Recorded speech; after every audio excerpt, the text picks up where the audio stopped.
Subcommittee on Oversight and Accountability will come to order. The purpose of this hearing is to examine the State Department's climate policy and the budget of the Special Presidential Envoy for Climate's office. I now recognize myself for an opening statement.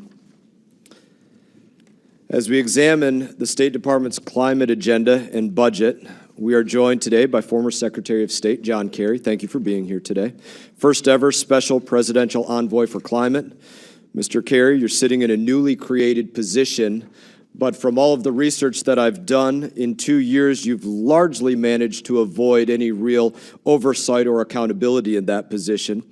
Now, my community cares about this as an issue. We sit on Florida's East Coast. We felt the consequences of environmental disaster.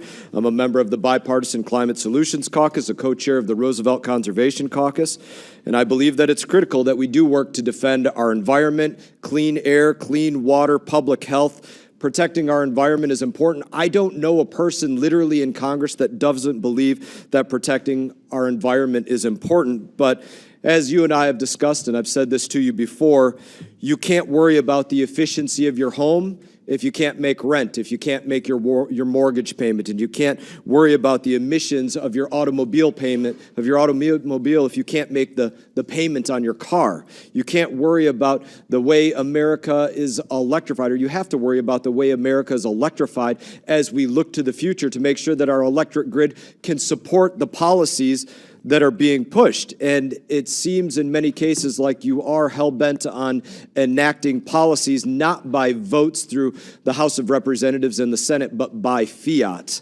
Secretary Blinken has said that your leadership will be indispensable in weaving climate into the fabric of everything we do at State Department.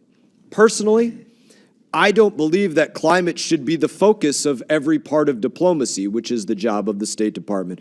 And I believe that we probably disagree about that, but regardless, it is clear to me that you, even having served as a longtime senator, you are willing to push the envelope of what it means to live in a constitutional republic in order to get the agenda that the administration sees enacted. And no matter how somebody watching this hearing feels about climate change, I believe that that should be of large concern to them.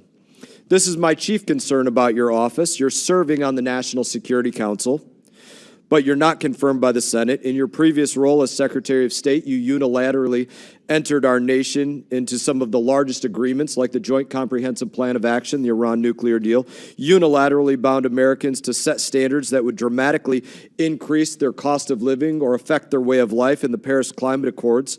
And I believe that speaks volumes about your overarching philosophy as it applies to governing and what you're doing now as what some people have called the climate czar.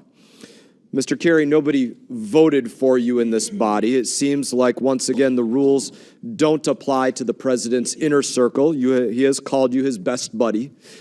That brings me to my second concern that I want to speak about today, and it's just basic levels of transparency, the mechanisms of transparency in government that your office has not participated in to be accountable to the people.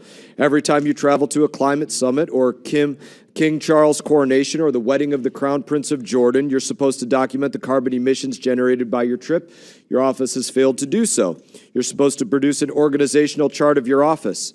Your office only did so when there was a lawsuit filed and filled in none of the names of the people that work in your office. You ignore most congressional requests for documents, have ignored those from the House Foreign Affairs Committee and the House Oversight Committee for months. You're supposed to respond to FOIA requests, but claim that it would take years to produce basic budgetary information, in some cases not willing to release it until 2024. You're supposed to be clear about the work that you do on behalf of the American people, but you don't have a landing page on the State Department's website. I don't believe this is how you fulfill the White House's promise to bring transparency and truth back to government. And it is my assessment that you are afraid of the American people knowing exactly what it is that you are up to at places like the climate change conferences that you attend. You are headed off to COP28 soon. You've been to COP27 and other summits and purporting to represent the United States of America.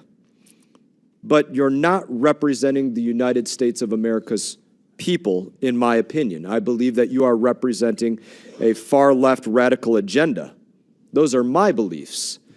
But the truth is because of the lack of transparency, no one really knows exactly what it is that you are representing. So in that, I'm going to turn it over to my colleague, Ranking Member Crow, or I don't know if you want to turn it over to Mr. Meeks first or not, but I will turn it over to you for an opening statement.